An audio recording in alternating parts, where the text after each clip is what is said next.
everyone. Welcome to another edition of the F4L Headquarters Podcast. I am your host, Sean Jazz Stevens. Thank you. Well, thank you very much, folks.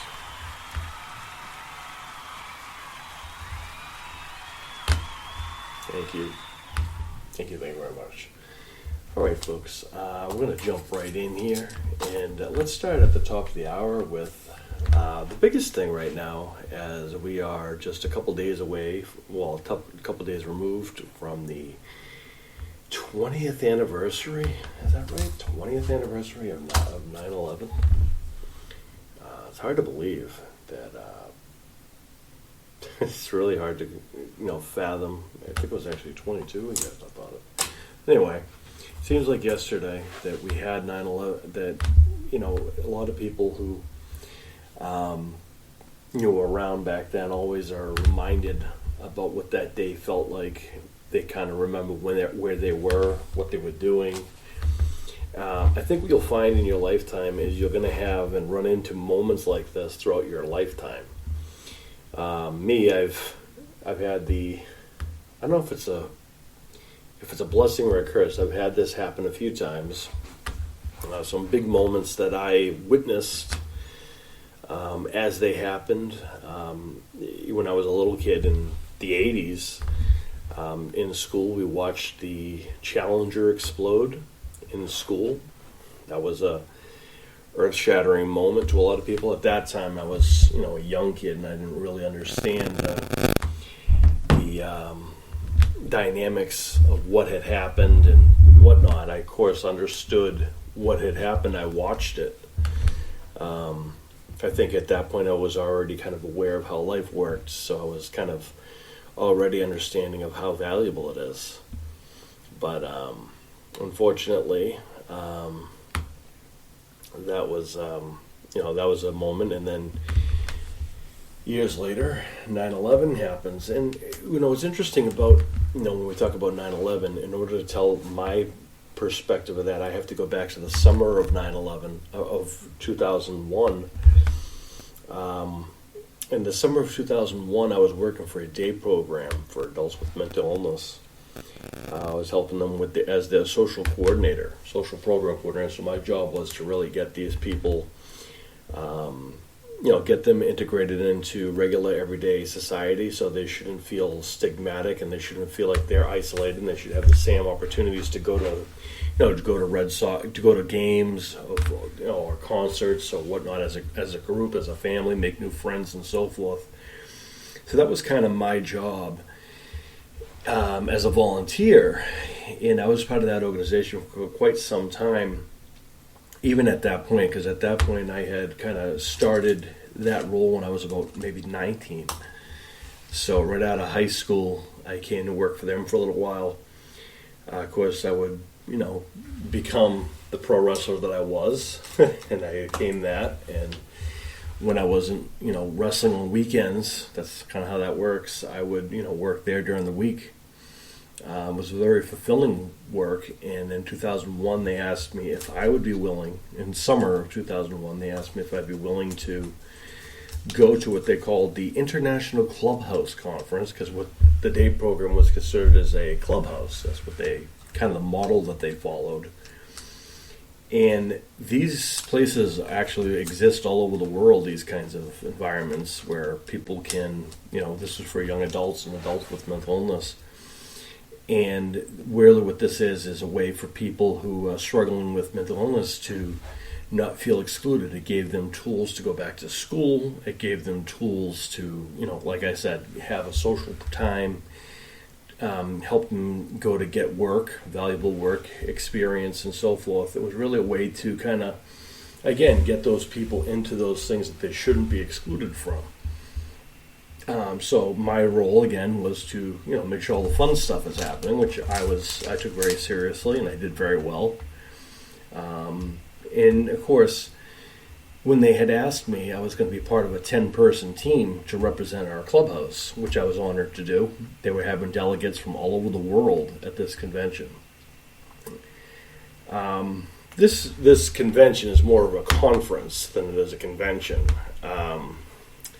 a convention, a lot of the times I always, think of Comic-Con or Monster Mania, but this was more of a collection of people who got together to celebrate what they did in the field and, share certain things that they've been finding and results of those findings with fellow people in the field. So I thought that was a very valuable and helpful thing. So when they asked me to go, of course I was flattered, and of course I agreed because it was the right thing to do. I had never had a problem speaking in front of people because that was with the other thing too. They wanted me to speak on the behalf of and tell people kind of how I kind of do what I do. And that was in July of 2001. And then, of course, September 11th would come into play. And what I remember about that day is how insignificant it started. Just like any other one of my days. I get up early. At that time, I was going with a supposed friend to go get her nails done. While we were in the car to get her nails done, we heard about the plane that had flown into the World Trade Center. That was the first plane. We got to the nail salon, and all the women were there, and they were all getting their nails done.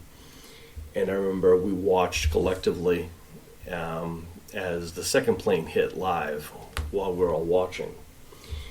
And just the emotions that ran throughout that, parlor in that shop, what it was is what happened that day, it didn't just get felt in that shop, it was felt all over the world.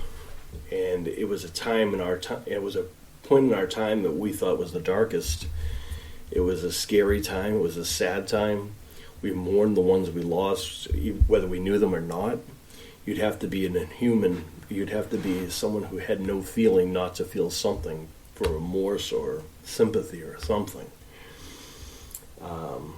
It touched a lot of people's lives that day, and what I was really moved by is, the moments that it happened, everyone, of course, was panicked and scared and sad and whatever, but what I was taken back by and what I thought was endearing was the days that followed and how everyone around the world gathered to rally around America. Americans rallied around fellow Americans. The world rallied around America. It was a time when the United States lived up to that name, the United States. We were one. The patriotism was off the chain back then. And I'm reminded of just how, the way I live my life with love, care, and compassion, understand and respect for each other's differences, also known as the F4L way, which is, the hints of the name of the show. That's kind of, how I live my life every day, but it was nice to see for a little while during that time, the world kind of embraced the same kind of model to be there for each other, to support one another, to help each other up when they were down.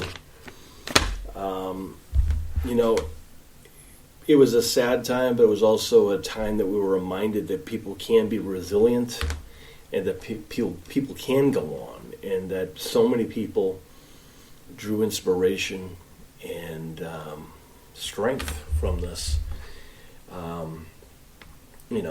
It was certainly something that I'll never forget, is just watching the patriotism run everywhere, and the love and the caring, and seeing the F4L ways celebrated by everyone around the world was very nice. And I wish, if we could go back to something like that without having such a tragedy, that would be great.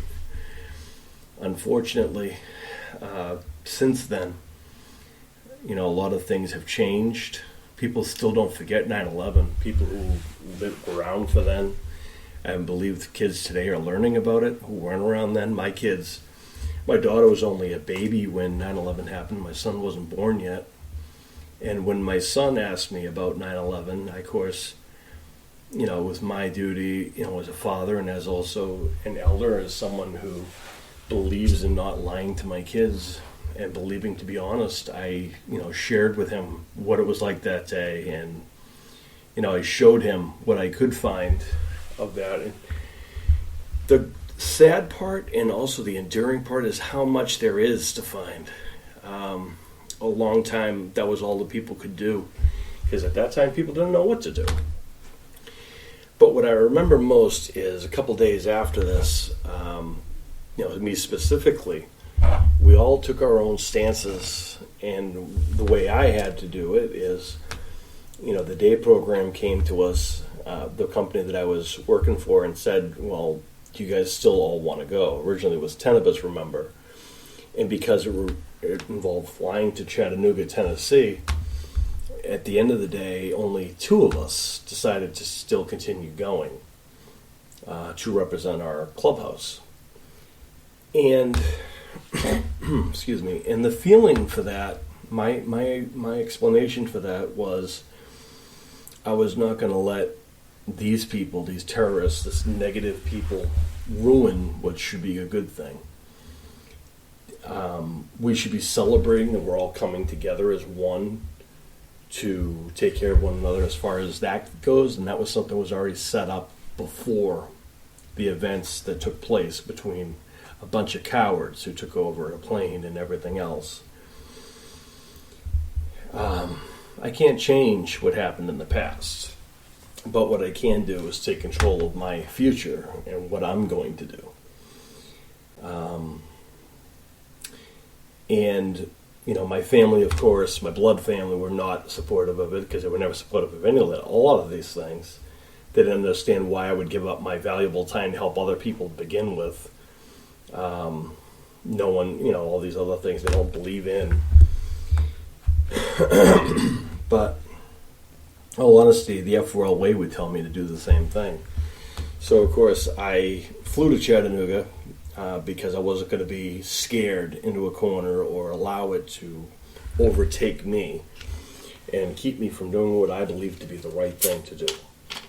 And again, people were coming from all over the world, and I'm not exaggerating this when I say that. People were coming from Australia, Canada, Switzerland, Russia, Sweden, Italy, Germany, England, Ireland, all over the UK, Scotland, I said Canada, Mexico, all over the United States. It was a very, very cultural experience. And I would be darned if I'm going to let anyone keep me from doing what was right in celebrating and being able to speak in front of those people to share my passion for helping others. So, I boarded the plane and I flew to Chattanooga against the better wishes of everybody else. I had been writing a song at that point called The Misunderstood Boy. And that song would be also the blueprint for my first screenplay when I would go to film school later on for The Good Old Boy and His Big Brother. So the song that I wrote while I was down there was completely different from what 9/11 was or anything like that. But when it came time for the last day of this convention, they had an open mic for everybody to go up and talk about what this meant to everybody. And I decided that was a good time for me to sing this song a cappella, The Misunderstood Boy. And I did, in front of 500 people from all over the world. Good thing I don't get stage fright. But I did. I stood in front of the 500 people and sang, The Misunderstood Boy for the first time. First time singing in public. And got a standing ovation, which is an amazing feeling. Anyone who's ever been in the entertainment world, who's ever gotten a standing ovation, can imagine what that feeling feels like. If you've never had it, I do suggest you get one once. So, it was endearing, and it's a time I'll never forget. So it was really 9/11 for me was a reminder that I am not going to let others influence me to doing what's right. Being a leader of the F4L, sometimes being a leader means making hard choices and doing things that goes against the norm or going against what everyone else in the world thinks that I should do. being a leader means that sometimes you have to take the initiative and take the first jump of faith and show and lead the way to others. And that's ultimately why I did what I did. And I am very proud that I went to Chattanooga that day. I'm proud of all the friends that I made that day. And I'm proud that at that point I could sing. And that, I people were coming up to me after I sang the song. I remember these two little old ladies from Canada come over and say how they were moved. And I thought that was very endearing. And it reminded me of why I was there and made me proud of why I went. So that's what I'll remember. And, what I want to do right now, before we go into another segment and whatnot, I know that was a very deep conversation, and it was pretty quick and to the point, but because that's what it needs to be. But what I want to do is, for all the people who lost someone that day, for all the people that are lost, people who didn't get a second chance, what I'd like to do is have a moment of silence in their honor, because I think not only should they deserve that, this is like our own independent standing ovation for each one of them who didn't get a chance to say goodbye to their loved ones, to hold them one more time. It should also be a reminder to those who can do these things to do so. So if we could, let us now have a few moments of silence. Thank you.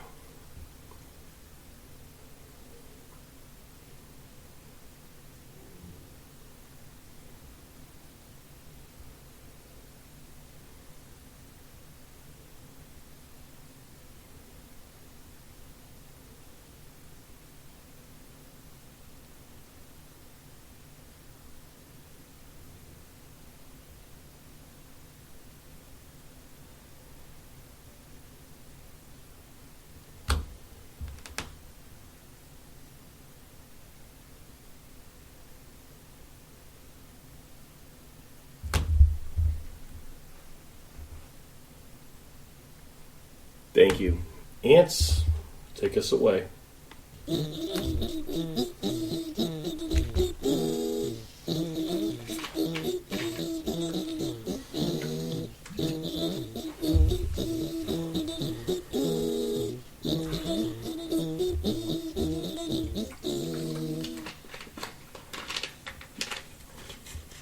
Nope, we're not still doing a moment of silence. It's all over.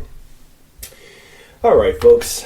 Now that the that part is taken care of and whatnot, we're going to move on to the next segment, which is this has really become a popular segment, which is my shout outs that I do every so often. And whenever I try to do this, I try to recognize people for multiple different reasons. People maybe not everyone's have heard of, some of them maybe you have, but what I wanted to do is recognize some people and tell you a little bit about why I want to recognize them. Because I think they deserve some recognition. I think they're fantastic human beings, and I think they all deserve to be celebrated. So let's get into that. So the first group of shout-outs, some of these I did put into a category, I guess you'd say. So the first one I called The Humans, which is a group that is going to consist of Walker Campbell, the very talented, I should say multi-talented Walker Campbell, as well as Jordan Jackson and Robert Levy II. I believe that is what the group is, or was. I'm not exactly sure what's going on with that group, but I do know collectively these are the three of the most talented young men in the United States as far as that goes. Walker Campbell I want to recognize Walker Campbell for 1 year of being an icon of the F4L. He crossed over last year, just a year ago today. Walker joined the Icons of the F4L roster, so we want to recognize him for that. And in his first night, he became champion. And Walker, since that time, we've gotten to know Walker quite a bit. He's been on this show a few times, and we're always proud of Walker, considering he is always reinventing himself, continuing to stay active, continuing not to put himself in any box. Currently, he's playing high school football. I'm sure in the spring he'll probably play in lacrosse again. What's funny is that Walker Campbell said in a post not recently to me, he said, remember, I'm a sports guy. And I reminded him he's not only just a sports guy. What makes Walker Campbell stand out is that Walker Campbell really doesn't have he's not a person you could say is just an athlete, just a singer, just an actor. As his character returned yesterday on Icons of the F4L, what Walker Campbell is the total package, because he can kind of do it all. He doesn't have one thing he's good at. He's good at multiple things, including being just a genuine, awesome human being. So I want to recognize him for that. And I often say, whoever you associate with, whoever you spend time with, really kind of resonates who you are and kind of, highlights. And you actually continue to get better when you surround yourself with the right kinds of people. And people like Jordan Jackson, who is a newer young man who has been singing forever, and he's doing some fantastic work too. And of course, we're trying to maybe get him in here for the first time. By the way, Jordan Jackson has a new release coming out on September 22nd called All of These. So we hope, and he's going to be on Spotify and all over the place wherever you can get music. So on September 22nd, be looking for Jordan Jackson's, All of These release. Should be pretty cool. Jordan's a very talented young man. We hope to get him in the F4L Headquarters for the first time. To celebrate him as well. And Robert Levi the second. He's a very talented young man. I watched him grow, and of course, being around with these other two gentlemen, it's just a triple threat of talent, if you would. They are fantastic human beings, and I think humans is a great word for them. They're all standout, talented young men who, are originals, and I think that's an amazing thing. So I want to recognize each of them young men and wish them all the best. Okay. Next shout-outs goes to two more musicians, but they're a duo. Of course, that's going to be Jack and Tim, we call the Lucky Ones. I want to remind people they have a new release coming out, Church on Sundays, coming out September 15th. You can find it on Spotify, anywhere where music is.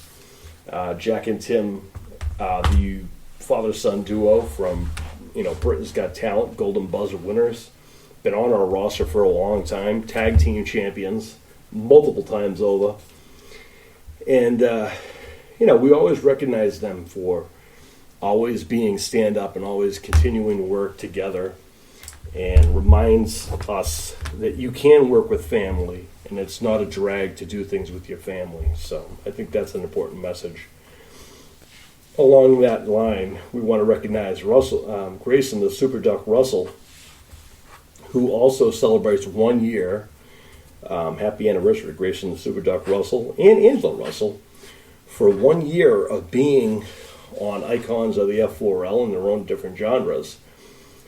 Grayson, the Super Duck, has been a former multiple-time champion already since joining the roster a year ago. Hard to believe. But we're always proud of Grayson. The real-life person behind the character is tremendous. His resilience is something that should be written about and honored. Along those lines, one of his biggest rivals currently, on our show anyway, probably not in real life, is right across the pond is the Nightmare, Noah Tyndall, who we hope will be returning here to the F4L Headquarters to officially have his moment on the show. We're looking to get him on here the week of his next fight, which is going to be the 17th and the 23rd of this month. So we're hoping to get him on soon so we can have Noah on officially. Let me tell you about Noah the Nightmare Tyndall. He's tenacious. He's good at what he does. He's very confident. And he also has a heart of gold. And we respect everything that Noah does. And we, of course, support him. in all that he does. So all of our stars, really. So there you go. All right. Next shout out goes to my friend who is one of the best promoters out there.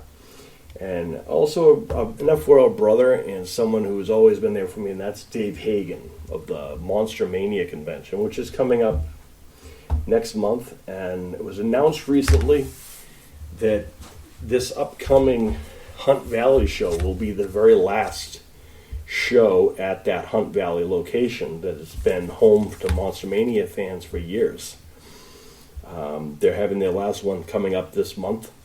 I'm honored to be part of the team, part of the family that is Monster Mania. I'm honored to be alongside of Dave, who I've known for a long time, who always goes out of his way to make sure the fans, his family, his friends are all taken care of at these events. I am probably one of the most loyal and most outspoken people when it comes to people who I care about. I will go to bat for anybody. And, part of the reason I'm not on Facebook anymore is because there's a lot of negativity on there. There's a lot of people who say horrendous things, and a lot of people who are just people who are ungrateful, in my opinion, for all of the things that like Dave does for people. They complain having to wait for a few hours to meet someone who always wanted to meet because Dave got them to go there.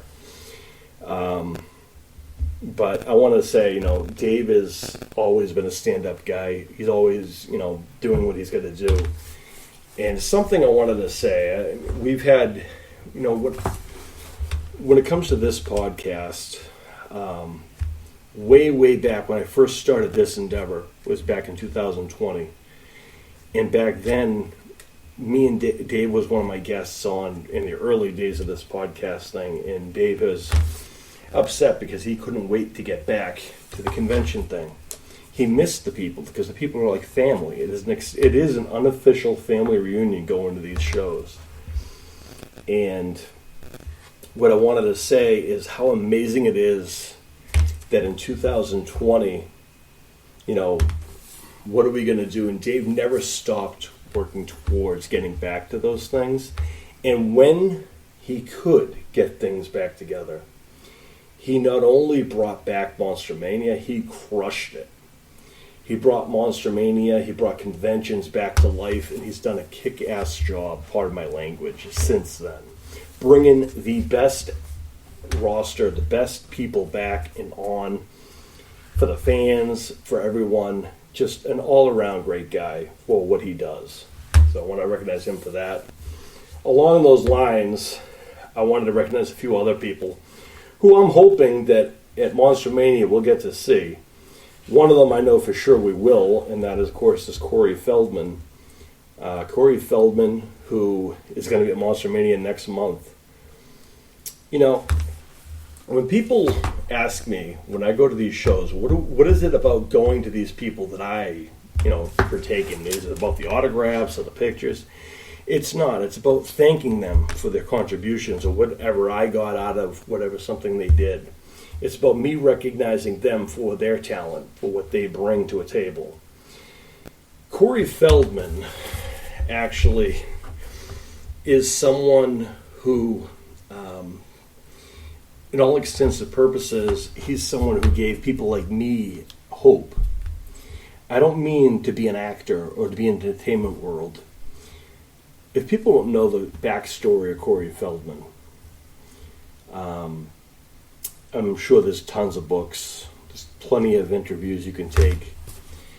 But what I am amazed about by Corey Feldman is the fact that he could have such a childhood where he had kind of a similar backstory to me. And a lot of the ways he and I share a lot of the same things. It's just I didn't have any entertainment in my world at that point. He, on the other hand, was forced to do so. But what I want to say is, next month I get to thank Corey Feldman for officially helping me and getting me through a dark part of my life and giving me and showing me that there is hope. Corey Feldman and people like him, Macaulay Culkin, and people like Danielle Harris, who separated from their families, I'm sure for different reasons, but like Corey Feldman, Macaulay Culkin are people who separated from their families for their better well-being. And in all honesty, and to that point, I didn't even know such a thing existed. And thanks to them, I was able to do that myself and successfully remove myself from my step-family, enabling me to become who I am today. And officially, I don't know if the F4L would be a thing if it wasn't for the hope that was inspired by Macaulay Culkin and Corey Feldman. Danielle Harris also, separated from her family as well, but I'm not sure if it's the same kind of a deal. But I want to recognize Danielle Harris for a different reason, because those people who know my family history, as far as my wife and my kids go, Danielle Harris is probably one of the most down-to-earth celebrities that there are on the planet. She knows what real life is. She knows what it's like to have hard times better than anybody. She also knows what it's like to struggle with various different things. And what people like her and Corey Feldman remind us all is that you don't have to take that and you can keep on going. They are beacons of light and hope for everybody. And I remember having a conversation with Danielle Harris before I officially got back together with my wife and whatnot. Danielle once told me that I would find the woman I'd spend the rest of my life with at one of these convention shows. And 3 months later, I would run into my now wife. And what an amazing feeling that is. And I wanted to let people know that Danielle Harris has a podcast herself called Talk Scary to Me with Scout Compton. And so I wanted to send them an email because I do listen to this show. In case you're wondering, and if you think you're just because you have a podcast, if you feel that you're too important to listen to other people's podcasts, then you need to, relax, because I guess what? I not only listen to other people's podcasts, I respect them individually for what they bring to the table. And I also give them shout outs and I give them praise for what they bring to the table and being different. Now, I have to be honest with you guys. Any young listeners out there, Talk Scary to Me is not for you. But to the older audience, to horror fans, to real life people, I do suggest the Talk Scary to Me podcast. To parents, I do suggest listening to Talk Scary to Me. I have to, say sometimes the topics go outside go far off from the horror or entertainment world, but that's one of the most endearing things about it. But what I want to recognize Talk Scary to Me for is their involvement in letting people know that it's okay to have, struggles with mental illness. It's okay to seek therapy, and being some people who are beacons for that, and being supporters of that, and being open to learning new things.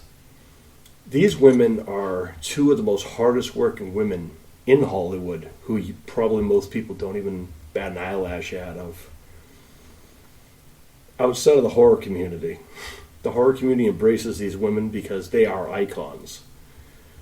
We recognize their iconic stature because they're on our show. Icons of the F4L, and they're currently the Dream Warriors United States Tag Team Champions. But more than that, what Danielle Harris and Scout Compton Talk Scary to Me are, they are individuals who are people who can have a conversation about whatever. And I think it's important to know that it's okay to have those conversations. And to Danielle Harris, I doubt you'll ever hear this, regarding your question about you asked in your podcast this week, regarding last week they had a psychic or paranormal type person on last week. Next month, I'll be doing more stories with that stuff. And those people who listened to this podcast before, go listen to the archives and you can learn a little bit more about what it's like to be actually clairvoyant. And what the real thing is about that. And some things I share about that. And I wanted to say to them, to first Danielle, no, you should never take any kind of, I'm glad that you're taking the stance you did, because it was definitely not your fault what happened with certain people. I have my speculations of why I believe someone like him would do something like that, and by his behaviors, and because it could also be because I also have a human services degree too. But just knowing his behavior and putting together what I know of the industry, I'm not so sure that Jonathan Brandis, if that's who we're still talking about, has the same things in common with, say, a Corey Feldman or Corey Haim. If you don't know what I mean by that, they all grew up in the industry. Corey Feldman has been very, very vocal about protecting people in the industry from people who hurt people like him in the business. I feel like Jonathan Brandis is someone who I believe could have been one of those early people who might have also felt those same things. If you look at a lot of those patterns by what had transpired and kind of the overtones of the things that we know of survivors of such traumatic events, a lot of those things can manifest into where they become. So my belief is that, you asked, has anybody gone through these things? Unfortunately, I've had to bury more friends than I ever cared to ever have to do again. Fact of the matter is, I've been to more funerals and I've been more funerals and wakes than I've been to weddings or christenings. The pro wrestling world, the entertainment world, and my real life world all combine. And I've been losing people since I was very young. I lost a very important person in my life, but we're not going to get into that today. That's for next month. Because that's why initially I can't stand October. But we'll get into that next month. We're not going to dampen the day with that. And if anybody's listening right now and the email address, please send it to me so I can send them an email so I can respond to them regarding their questions regarding certain topics they ask, because I do have plenty of answers for them and plenty of things that I can both relate and understand. And I also want to tell Danielle Harris and Scout Compton, I don't care what anybody says. You guys can be the queens of horror, but you're also angels for all you guys do, for all of the women, all of the girls like my daughter, and all of the kids out there who go through these hard times. And I'm not trying to be one of those, feeling kind of people. I'm not trying to glow. I'm not trying to make you guys feel bad, but I want to say thank you for being heroes to all those girls out there who need that. Who need a strong female to show that they can be okay. To Scout Compton, I know you've had rough times. I'm glad you're still here. I am happy that you're getting married. I wish you guys all the best, because you guys deserve the best. Both Danielle Harris and Scout Compton, you guys deserve some goodness in your life because you have earned it. Both of you. At the end of the day, you're more important to people more so than just horror icons. You're human beings who have heart, who have soul, who have meaning. So, thank you. Along those lines, a newcomer, Wesley Holloway, who is he's a newer comer. He's a young man who was in Terrifier 2, and he's also done some Broadway stuff. We got to get Dave. You got to bring Wesley on there because he's someone from Terrifier 2 we have not met yet, and I bet he'd be fantastic. He seems like a really cool young man, and we're hoping to get him on the podcast maybe at some point. Here's what I'm afraid of. I'm afraid he's going to come on the show, and I feel like we're going to sing that song. It's going to get stuck in my head again, because that Clown Cafe thing, I swear to God, I hear that song, it's stuck in my head for 5 days straight. And I'm going to ask him, if he's on the show, I'm going to ask him if he knows the word song and how long it gets stuck in his head for. That's blaming you, Damian Leone, for coming up with such a tune for the movie Terrifier 2. Anyway, I'll blame you about it later. Other people I mentioned to Dave was our good friend Jackson Robert Scott, also known as Jackson R. Scott, people who are familiar with our icons of the F4L. One of the toughest BA champions from our show, but also one of the coolest young men out there in Hollywood. And I even asked Dave if he could bring my good friend CM Punk there to either Cherry Hill or whatever. Because listen, folks, I've been in the wrestling world a lot longer than a lot of other things. I've worked with CM Punk. I've never had any of these issues with CM Punk. People want to paint this image of him all the time. Let me tell you what he is. He's successful. He brings in ratings. He puts people in seats. That's what CM Punk does. He's success. Like me, he doesn't drink. He doesn't do drugs. He doesn't smoke. And I have all the respect. I have all the utmost respect for CM Punk for those things. And what I'm going to say about that is just, I wish people would kind of, instead of jumping on a bandwagon, look at all of the facts before you jump on the bandwagon and say it's all automatically going to be him. Because I got news for you. I find a lot of it hard to believe. And I've known Punk for a long time. So anyway, switching gears, next person I want to shout out is Lucas Royalty. Lucas Royalty is a young man who's an actor model. Right now, him and a lot of other people in Hollywood are struggling with this whole SAG strike thing and feeling the effects of it. His family, a lot of people think in Hollywood it's all fun and games and, you make all this money and all this stuff. But in reality, in order to be in SAG, you got to pay dues.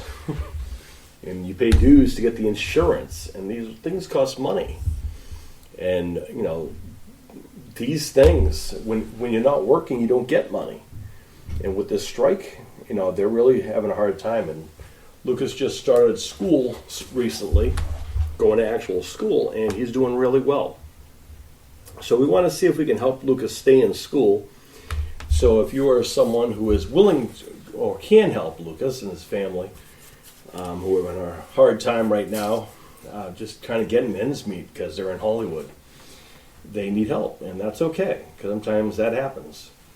And Lucas, for the amount of things that Lucas does for everyone in the world to help raise money for all of the various charities, I think the least people can do is help out Lucas for right now to help him, fulfill his education commitment, if people can. So, if you want some more information, check out Lucas Royalty on Instagram, and you can get more information. Go to his GoFundMe to help him stay in school and fulfill his educational goal.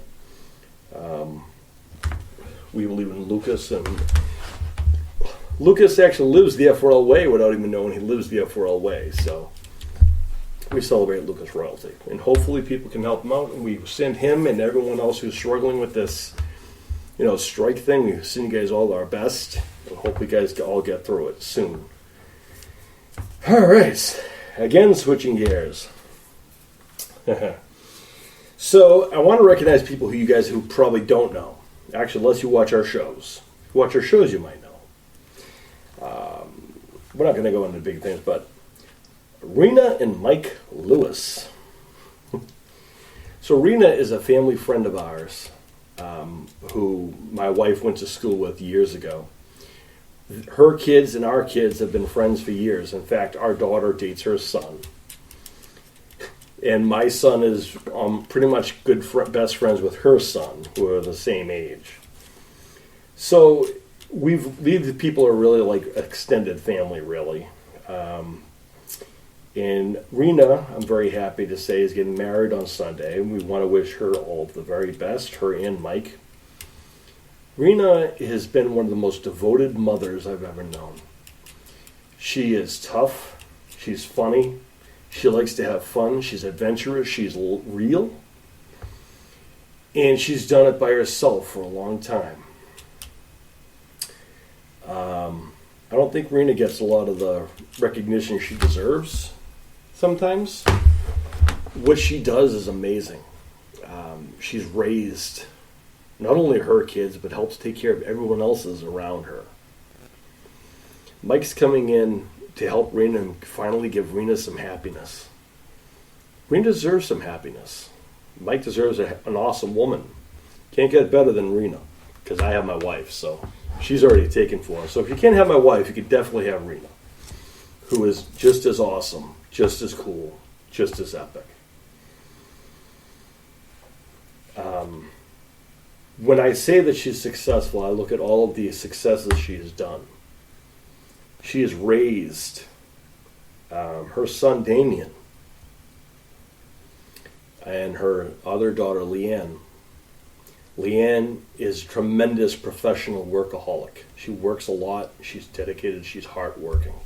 Damien has a great head on his shoulders, very polite young man, treats my daughter with respect, treats me with respect, takes care of the household. Damien is the epitome of the man of the house, until Mike comes in, of course. But Damien is a hell of a young man, and I'm proud that my daughter has found such a delightful young man. Her daughter, Catherine, who apparently is also engaged. Congratulations to her, too. I wasn't there for that one, but congratulations to Princess Catherine. And you guys have heard of Damian Payne and Philip Awesome from our icons of the F4L. In fact, you've heard of Kung Pao Rena, and you've heard of Rowdy Magic Mike, who just joined our roster recently. Well, that's who these people are. And that's why they're on our show. They are icons of the F4L. 4 reasons. Mike, Philip, my son, and I have all joined a bowling team together, and Rena's our backup. And I couldn't ask for a better team. Catherine, who is Rena's youngest daughter, she is a delightful human being. She's a ray of sunshine. She's got a heart of gold.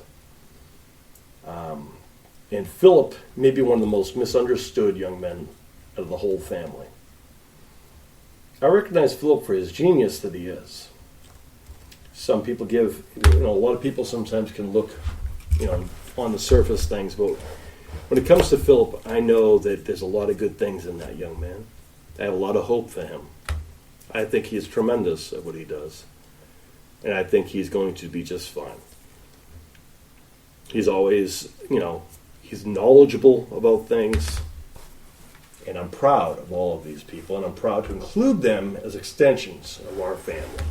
Because that is what it is. All right. And I wanted to say they're getting married on Sunday, Rena and Mike, as they all become one family.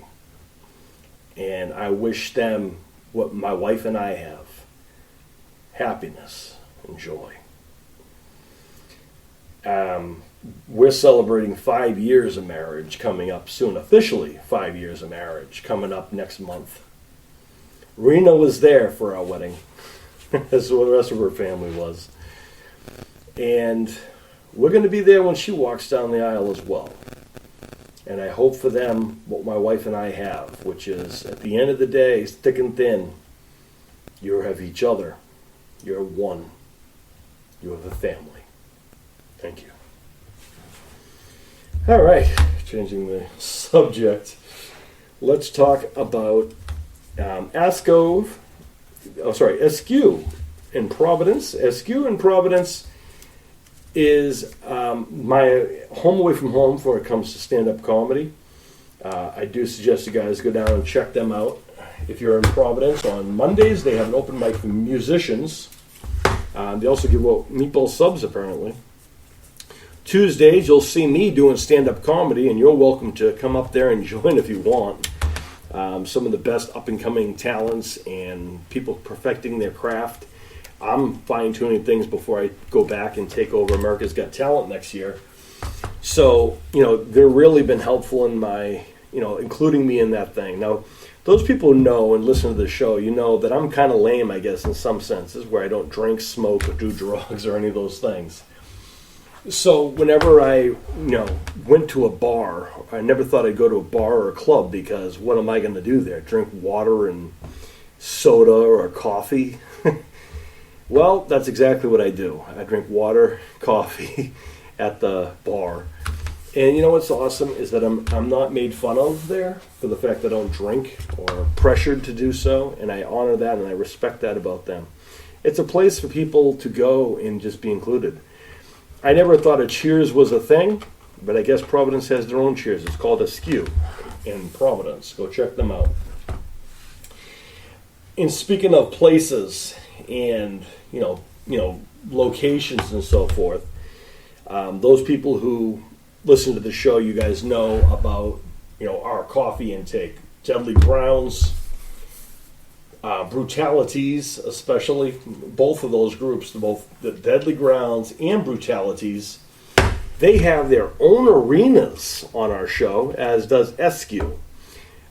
Coming up in October, you're going to see each of those arenas coming up next month. If you haven't seen them yet, you'll see them next month.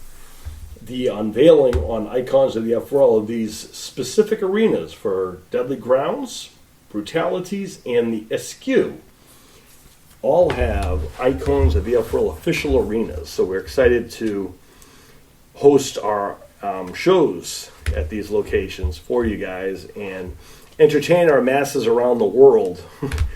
Also, that going along with that is Tromaville, which is another one of our arenas we debuted a little bit early, thanks to our good friend Lloyd Kaufman of Troma Films, who is, as far as film goes, he might be one of the biggest heroes to independent cinema. It probably doesn't get as much recognition as he deserves. I got news for you. If not for Lloyd Kaufman, that iconic Rocky Balboa scene where people are running up the stairs up to the museum, that would never happen because Lloyd Kaufman is the one who directed that. Thank you very much, Lloyd Kaufman, for making Rocky Balboa an icon. So we have a Tromaville as well. So those are 4 places you can look forward to next month. So that should be pretty cool. And we look forward to that, and we thank those individuals for allowing us to have our icons come into your neck of the woods and put on the epic shows that we do, because that's what we do. All right, so we got some other shout-outs here. We're going to bring in a first-timer coming onto the show, Isaiah Trina, who is going to be, is a up-and-coming MMA youth who is competing in all kinds of martial arts and so forth, and we're hoping to bring him on this show to talk about his journey in combat and see what he's all about, as we've done for a lot of these other people. We like to give people their first kind of taste of what this is, and we believe in a lot of people as long as they're willing to put the work in. Isaiah seems to put a lot of work into what he's doing, and we support him. I also want to shout out people who may be big names, but why can't they get a shout out, and why can't we think of them well? I want to hope that Steven Tyler of Aerosmith, hopefully he feels better. Apparently in his last concert, apparently he blew out his vocal cords and had some damage done, where they had to reschedule some of those tour dates for Aerosmith. So we wish Steven Tyler of Aerosmith a speedy recovery. We hope you feel better. I mean, it's Aerosmith, it's Steven Tyler. So one of the things we know most is that the Bad Boys of Boston are from Boston, so we know that they're not going down without a fight. So we know Steven Tyler and Aerosmith will be back on the road just as soon as they can in their farewell tour. We wish Steven and Aerosmith all the best there. I also want to shout out Def Leppard. Why am I shouting out Def Leppard? Well, if I'm being honest, Def Leppard is the family band.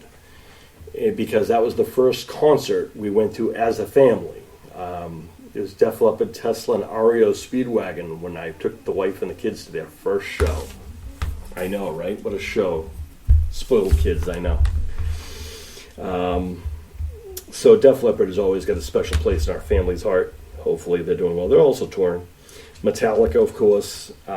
Very happy to say that my daughter and I will go and see Metallica for the first time as I'm paying it forward.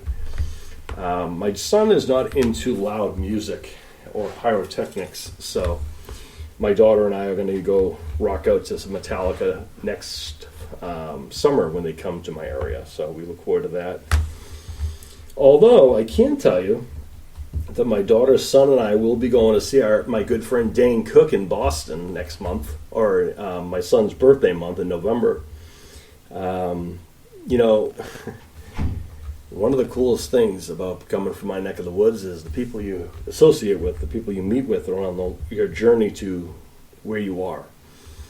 I knew Dane Cook years and years ago. We worked together a long time ago.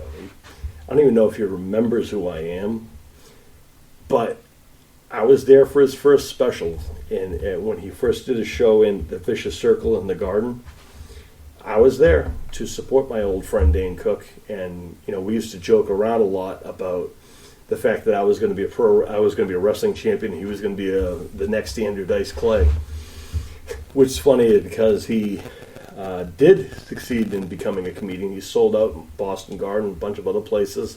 Currently on tour now, and what's going to be awesome is taking my kids to see him.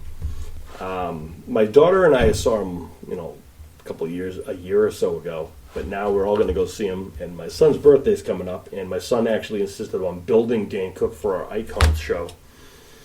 And Dane, of course, is aware that he is on our Icons show, and he has embraced that, which we're always cool. It goes to show that, you can have a sense of humor. Also, him coming from Boston, we know he's tough, so there you go.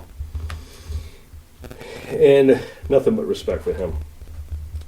As far as music goes, we also want to recognize Elliot Fulham, who had a birthday. Also has a new album coming out that is out, and he's crushing it on that. Congratulations to Elliot Fulham, who we're hoping to get on here as well. Gus Jeffers, who is got his music thing going on. We wish him all the best. And Gabriel Zahis, who was on the show not long ago. I think he was our last guest we had, actually. We're hoping to bring him back in eventually, too. Yeah, cool. So my last shout out is a collection of people, which is my wife and my kids. Recognize them for their own individual things. So first, my wife for being the best tag team partner for life, for 5 years of putting up with yours truly officially. Now, to be clear and to be honest, we have been together off and on for many, many years. We have 2 kids, remember? But as I usually like to say about our romance story is sometimes you got to go around the world to find out the person you were supposed to be with the whole time has been in front of you. So I'm very grateful that I have found a woman who is ultimately the dream woman for me. She likes the things I do probably more than I do. She loves pro wrestling more than I do. And I've been in the wrestling business for a long time. She has been in the pro wrestling business for a while as herself.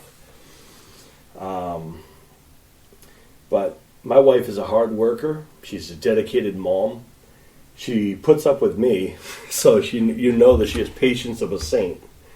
And she's also, one of the best cooks out there. So Food Network, if you're looking for someone to take over for Paula Dean or one of those women who can't cook anymore, my wife will gladly show people how to cook. She loves doing that. My daughter, who is now 22 to make me feel old, she's a fun-loving one. She loves to have fun, and I'm grateful that I have a daughter who she knows how to separate all of her, how to, split up her time. In all honesty, when it comes to the F4L, she is the embodiment of what the F4L is. She is, the leader of her own individual F4L. She spreads what the F4L is within her her people, her friends, her F4L. She lives it and she is it. She beats her own drum. She's a standout individual. She's a leader. And I couldn't be prouder of my daughter. And she partly will be getting married, I guess, as well. And again, she's picked a heck of a guy. And he is lucky to have her because, she's awesome. So there you go. And of course, I couldn't not shout out my awesome son, Sean Awesome. For one thing, of course, the icons of the F4L, Jazz and Sons Dream Matches, would never be a thing if it wasn't for him. And two, he just got promoted at work, folks. Yep, my son, following into my footsteps, has got promoted at work, and I couldn't be prouder of him because he applies himself 100% into everything.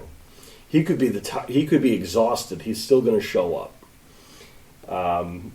He's definitely not me as far as the outgoingness as I am. He is definitely more reserved than I am. However, he still gets the job done, and he shows he still has a work ethic that you want to promote him. You want to keep him around, which is what his work did. So congratulations to them for having a great employee. Congratulations to him for getting promoted. Proud of you. And coming up soon, believe it or not, because, Jazz and Son doesn't, we don't, play around. He's going to be joining me here on this podcast as we're going to be announcing early. We're actually going to announce the class of 2024's Hall of Fame. Can you believe that? We already know who's going in next year. We don't fool around. So that'll be interesting. So he'll be coming to join me on that. And we're also trying to plan on for the holidays, we're trying to do a watch-along event with some of the icons of the F4L, as well as he and I. So that should be interesting, too. Those are always fun. Especially in the new format. We haven't done it yet. So that would be awesome and cool. So, cool stuff. All right. Epic. So, that was shout-outs. All right, Ants, take us to our next segment.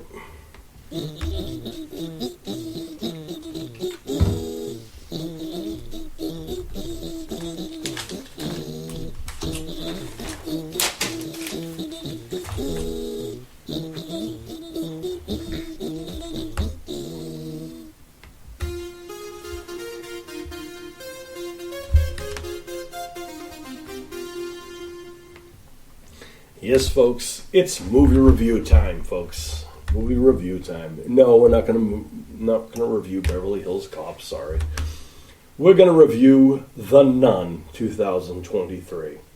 Yes, folks, The Nun 2 has come out, the latest in the Conjuring series or franchise or whatever we're gonna call it this week. The universe, is that what they're calling it now? The Conjuring universe. The Nun 2. All right, so those people who have ever listened to one of my film reviews, you know how this works. I tell you what the movie is. I tell you what the movie's about, what they claim it's about, and then I break it into the categories in which I base all of my films or television shows.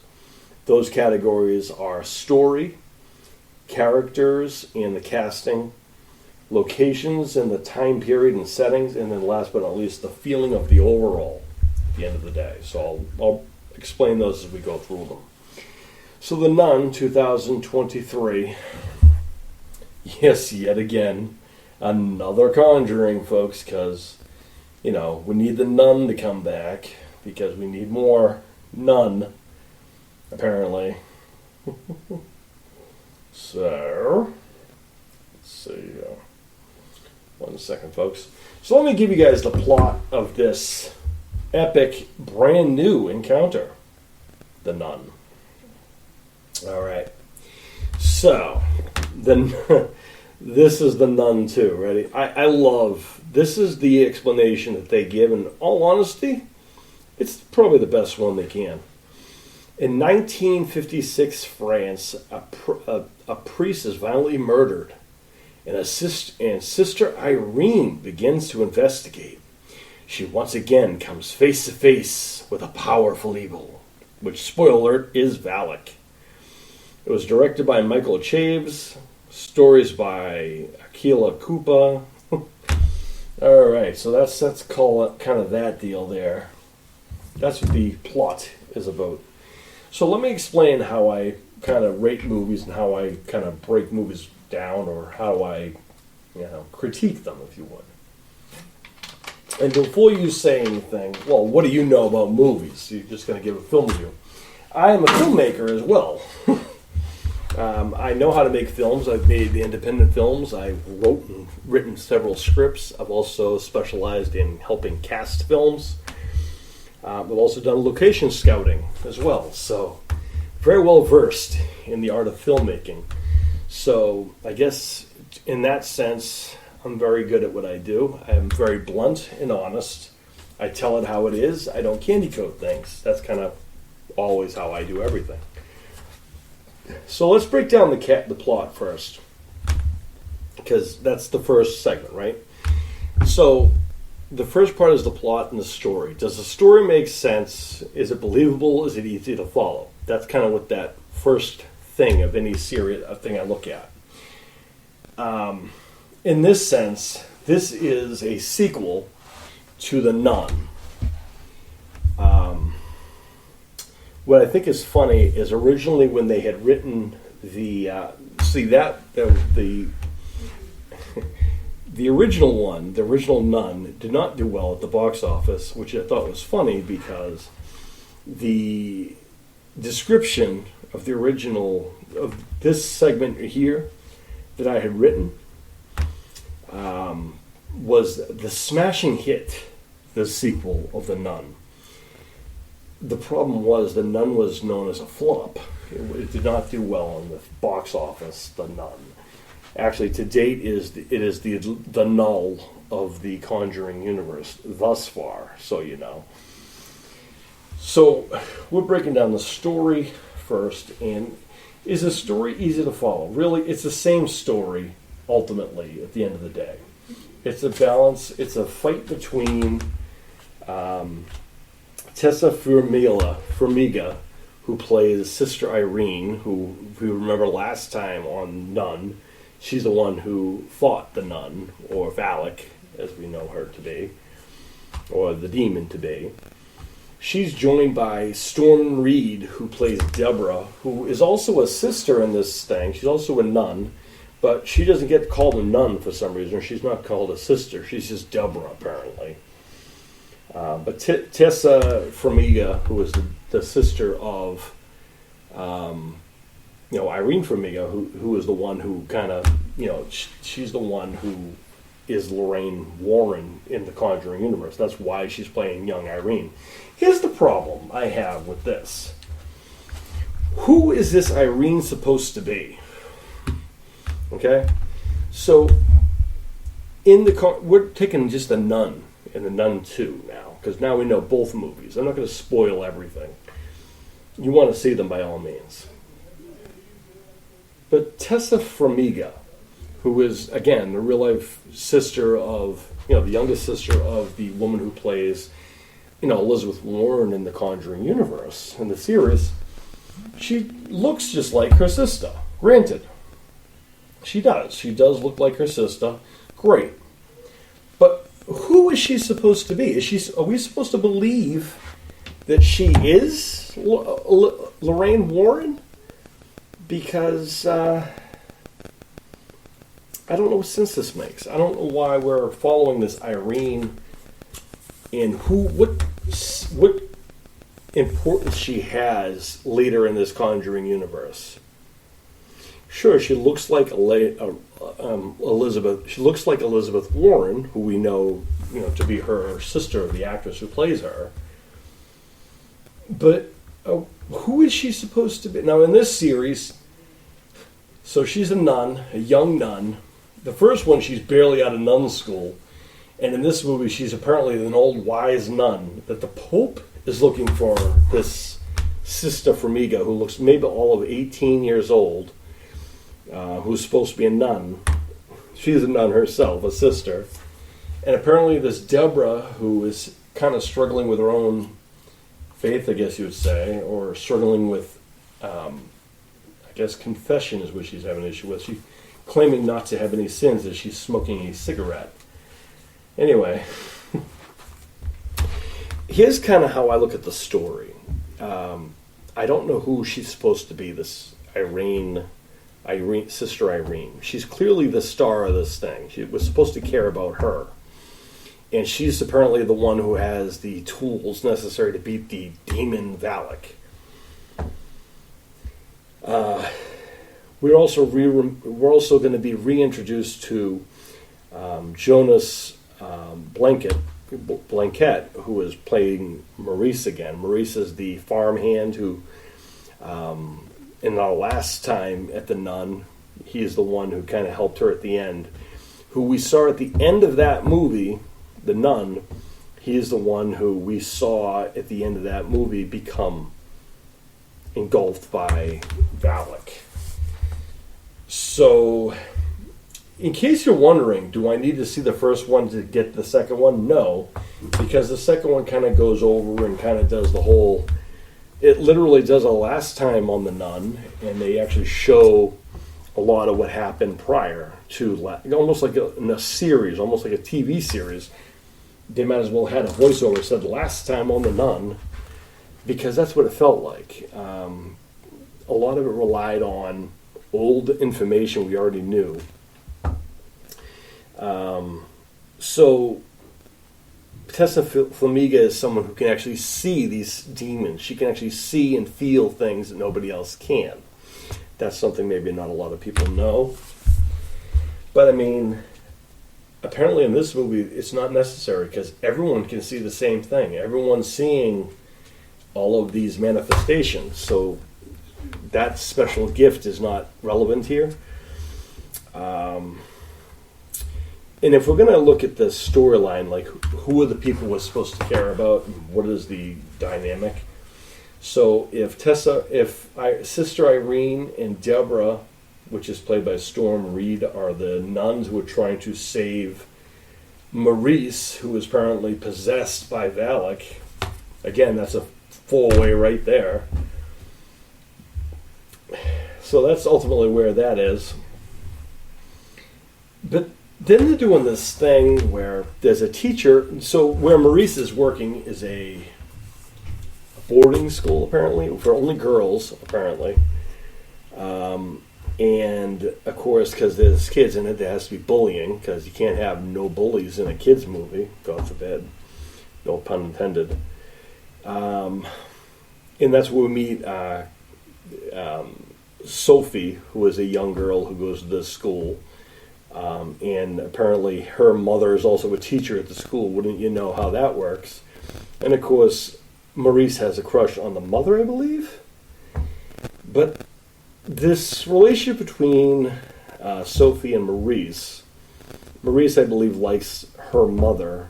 And of course, he's, tries to be a nice guy with all these girls, apparently.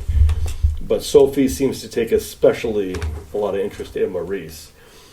So my question regarding that whole thing, are we supposed to think that she has like one of those, schoolgirl crushes on Maurice, or is she trying to play matchmaker with Maurice and her mother? Because she doesn't do a good job of that, and doesn't make a good job drawing that line. She has a lot more interest in this Maurice character than anyone else, including her own mother. Just want to point that out. And in Maurice's job on this land, he's basically a handyman. He's the gardener. He's the fix-it guy. We're going to get into the location thing next, but just the problem with this whole thing is there's way too much romance involved in this horror story to actually understand. And this movie relies a lot on religion. And you have to be wanting to get into this romance story that I don't know if it's there, and I also don't know who the romance story is. At one point, I thought we were going to have the nuns start to have a relationship, the Irene and the Deborah character, because they were very close. Whatever. And it was rated R, so who knows? And I'm okay with that if that was the case. I don't care, but there's really they didn't go further into the romance story to develop that part of it, if that was supposed to be something we're supposed to care about as an audience. And furthermore, because we really don't see as much interaction or interest in either Sophie's mother and Maurice or whatever, to me, I would have to guess that Sophie has a crush on Maurice, the schoolgirl crush. And if that's the case, does Maurice know that? And is he just the bully buster? Because every time these other girls, who happen to be the nastiest, mean girls of all of the school, because you need that, it has to be more than one, in religious boarding school, they have to torment this one nice girl, of course, and the girl apparently doesn't have any other friends but Maurice. Is that what we're supposed to understand? I don't quite understand that either. She seems like a nice girl. In all honesty, if you're in the kind of school like this where the girl, her mother lives there or is a teacher there, in reality, other girls would probably want to befriend that girl just because, the benefits that come along with that, so to speak. That's being realistic on that aspect. But I don't understand what they were trying to push there. I guess we're not supposed to. We're supposed to care more about Sister Irene, who really doesn't get involved with any of this other stuff. None of these storylines, match together until pretty much middle of the end, which is interesting. And then, again, what makes The Conjuring special, The Conjuring itself, was Elizabeth Warren's ability to see and feel, and she's a clairvoyant. She can see and feel and hear all of these things, the manifestations, right? In this series, Irene also has this, which leads me to believe somehow they're connected. Maybe she even changed her name. I have no idea. I don't know what connection this Irene has to Elizabeth Warren, but there's some connection there. But what I will say is, in The Conjuring, it was clear that, only Elizabeth Warren could really see and feel and hear these things and communicate with these things. The only time other people could get interactions is if these things made themselves to be bigger than they are. Ed did not go around talking and whatever to these things because he could not see them. In this movie, it didn't matter if it was Valak, it didn't matter if it was any other entity in this thing. Everybody could see everything. So what made it special for that character is taken away because everybody else can see the same thing. Strange how that worked. And of course, Valak is, the really star of the movie, I guess. I mean, ultimately, the nun is in the title. We're supposed to see the nun. But, I don't know. I guess it's no different than the last Nun movie. The last Nun movie wasn't that great either, so I guess it kind of missed the point there. So that was the casting. I don't know if you missed that. The next point of that is location, timing, period, and setting. So this is set in 1956 France. That's where it starts. That's where they talked about the priest getting murdered. They're really only in France for a short time, but yet no one in France speaks French. Bizarre how that works. And then the rest of it, they have to go to where this boarding school, which is in Romania. And don't you know, they speak English perfectly there too. Listen, I don't mind independent films. I don't mind reading subtitles. Don't insult my intelligence by trying to tell me that we're going to go to Italy, go to France, everyone speaks English. We're going to go to Romania and everyone speaks English perfectly. That's ridiculous. It's not real. People in France speak French. I'm sure there are people in France who can speak English, much like I'm sure there are people in Romania who can speak some English. But if you're in your native land, you're going to speak your native tongue. Because why wouldn't you? I think it would have been better for the believability in the location area to have that authentic feel of that town or that country or the feel of that area. No one's speaking French. No one's speaking Romanian.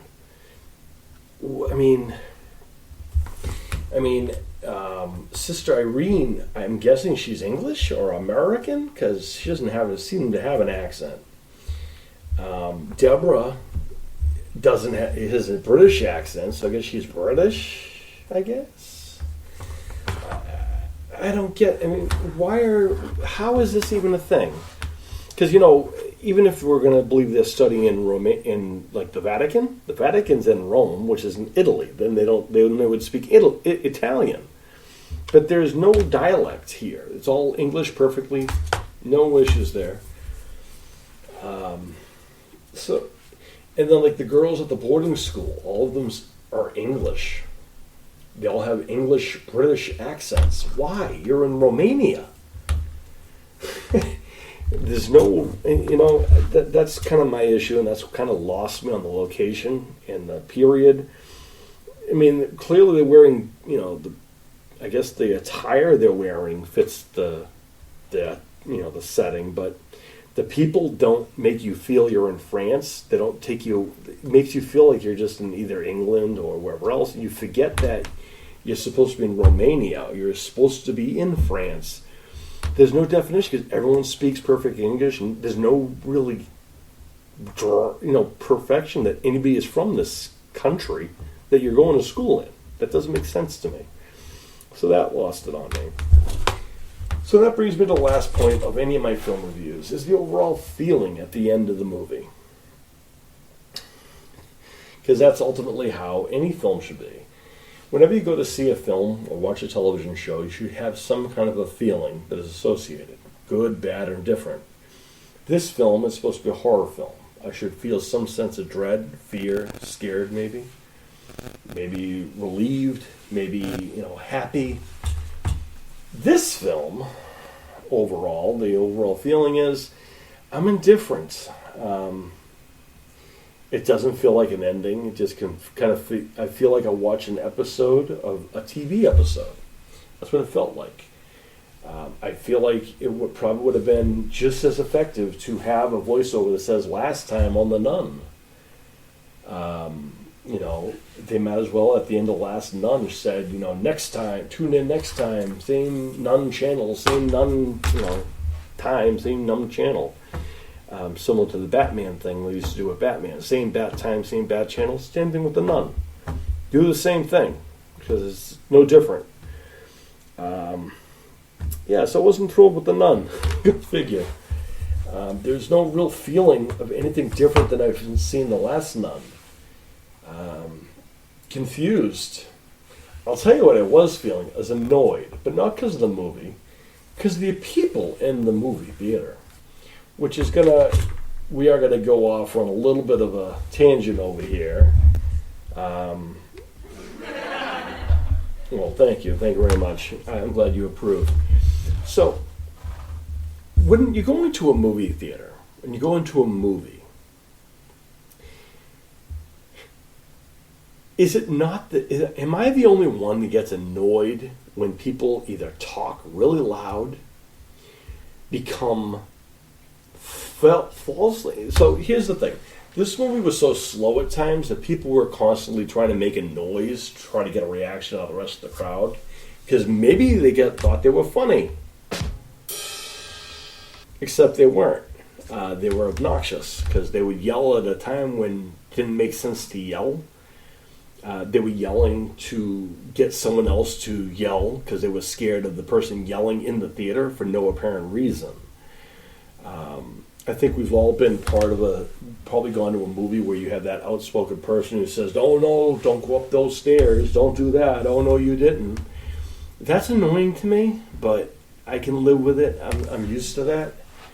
But when you're just making noises just to get a reaction of the crowd because you're bored because of the movie, just do yourself a favor and just go out and leave, get a refund, see another movie. because you're just going to bring the rest of the crowd down with you. You're not funny. You're not entertaining anyone. No one's there to see your 2 seconds of nonsense. No one wants to think that you're scary. The only one you're entertaining is yourself or your dim-witted drunk friends who are with you who think that might be a good idea. See, now that got a reaction. That's how you get a laugh. But yelling and screaming and out of nowhere just to get a reaction out of people because you are bored in the movie because there's not a lot going on, that's not your job. That's the movie maker's job. So there. So that's my point on that. So when you go into a movie theater, just be respectful to the people who are in the theater with you. Because, listen, people pay a lot of money to see these movies these days. You can see the same thing at home. If you want to be obnoxious, sit at home with your buddies and entertain yourselves. Don't go to the movie theater with other people who want to watch the movie for good times. There you go. That's my 2 cents on that. Thank you. So, that was my film review of The Nun. So bottom line, the feeling, there are none. There's nothing different than the last Nun. Feels like a continuation. There's nothing special about it, really. Confused because I don't really understand who we're supposed to care about, who we're following in this. Is it the nun we're supposed to care about? Because we definitely don't. I think the nun has already wore out her welcome and took away her specialness, or its specialness. We already know what the nun looks like. It's a hideous, ugly thing, granted. But we already know when it's going to come that every single jump scare is going to be the nun. There you go. Anywho, that's my feeling on the nun and all of that. So, hopefully that wasn't too harsh, but that's my honest opinion on the nun. Sorry, failure. I guess we'll see what happens in the exciting next adventures in the Conjuring universe. Ants, take us to the next segment.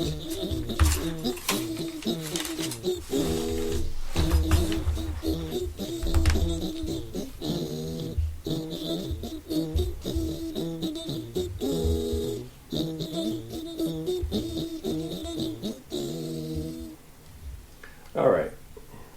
So I'm going to give. So speaking of 14, speaking of horror movies, this segment is 14 of the most overrated horror movies of all time. But I thought what I would do first, before I do that, let me give you my 14 favorite films of all time. Because I've already, dampered all over the nun stuff.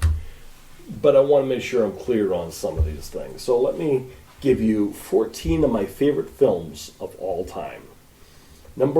Starting at 14, of course. We'll start at the bottom, top, and work our way down. Number 14, a tie between We're the Millers, starring Jason Sudeikis and Jennifer Aniston and company. Hysterical film. Saw it multiple times. I thought it was funny. And not even into those things, but it was funny how it was done. We're the Millers is tied with any Muppet movie. Yes, any one of them. I'm a Muppet fan, sorry. Number 13, The Breakfast Club, is tied with Toy Story.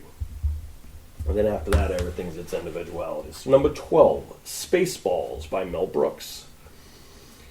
Number 11 is the Naked Gun series with Leslie Nielsen. Number 10, Good Will Hunting. Number 9, The Punisher with Thomas Jane. Number 8, any of the Ghostbuster movies. I didn't have a problem with any of them. Number 7, Tombstone with Kurt Russell, Val Kilmer, Sam Elliott, Bill Paxton. Great movie. And a bunch of other people. Cinderella Man with Russell Crowe, Renee Zellweger, Paul Giamatti. Probably my favorite boxing movie. If you haven't seen that movie, I do suggest you check it out. Stand By Me. I don't have to tell you what that is. I shouldn't. If you've been around on a Saturday morning, on any Saturday morning, you'll find Stand By Me. Number 4, The Monster Squad. Number 3, Falling Down with Michael Douglas. Talk about having a bad day. That's what Falling Down is, the epitome of how you would love to react if you could. And that's ultimately one of the best movies out there, that in my opinion. because it has a lot of one-liners in it, and everyone can relate to having a really bad day. It just seems like it just goes from bad to worse, and you wish you could just do all of the things that Michael Douglas does in this film, because we might have all wanted to get those feelings done, but imagine actually putting it to work and falling down. Very underrated movie. Number 2, The Sixth Sense, go figure. And number 1, my favorite film of all time. By the way, The Sixth Sense for a long time was my favorite film of all time until the Real Steel movie came out and outshadowed it. And why the Real Steel thing? Yeah, I'm a dad, and I do have a soft spot for that kind of thing, especially since being a kid who grew up with no father. I could relate to the young man who, Max was in the film, and that was played by, was it Max Record? No, that wasn't Max Record. That was, oh, goodness me, I can't remember now his name. Anyway, Real Steel was Hugh Jackman, and, oh, it's going to haunt me. Anyway, it was a robot boxing movie. I don't care if you liked it or not. I loved the movie. I thought it was very touching and endearing, and I could relate to a lot of it from both perspectives. Well, from the kid's perspective, but I also can feel how the father might have felt here and there, trying to do the best he can. And, we all had a rough time, and I think it's great that it was a good movie. I liked it. And, of course, The Sixth Sense I already talked about. So, here you go. That's my top 14 films of all time. But if you also notice movies like We're the Millers, The Breakfast Club, Spaceballs, Naked Gun, then Good Will Hunting, The Punisher, Ghostbusters, a lot of those are a lot of comedy and drama. I mean, Good Will Hunting is a drama, but it has a lot of comical relevance. Tombstone is the only Western movie I actually enjoy, really. Again, it's the acting, it's the casting, it's the storytelling, it's the iconic moments. It's not necessarily the historical accuracy, it's the feeling you get from it. Cinderella Man, a lot of feels in that movie. It's a boxing movie about Jim J. Braddock. I do recommend you check it out if you've not seen it. Might be my favorite Russell Crowe movie, I don't know. Stand By Me. I don't have to tell you why, because if you've ever watched Stand By Me, you know why. It's just tremendous. Monster Squad, one of the most underrated cult films of all time. Who always wanted to see all of the Universal monsters together, taking on a bunch of us kids? What would happen if all of us kids fought those Universal monsters? And that's what we got in the Monster Squad. There you go. That's what I'm going to say about that. You know what I think I'm going to do? I'm going to hold off on the most overrated horror movies of all time because that's more of an October thing. So we'll wait on that. So let's get ready to take this thing home. Guys.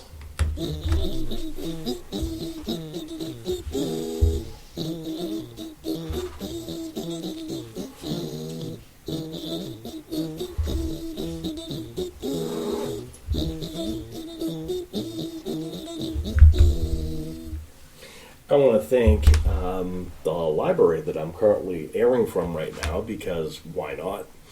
I want to encourage people to go check out your local libraries because there's all kinds of great activities and fun that I'm sure any library anywhere is also encouraging to do. Now that we're back in school, kids are back in school, whether they're going to college or whatever grade you're in.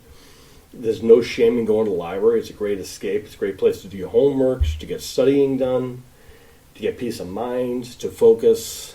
In all honesty, the libraries have a lot more to offer than you might think they do. I mean, I know my local library, we have movie nights, we have game nights, we have storytelling. We have a lot of things going on in my local library, and I know I'm going to be taking part of some of those things when I can.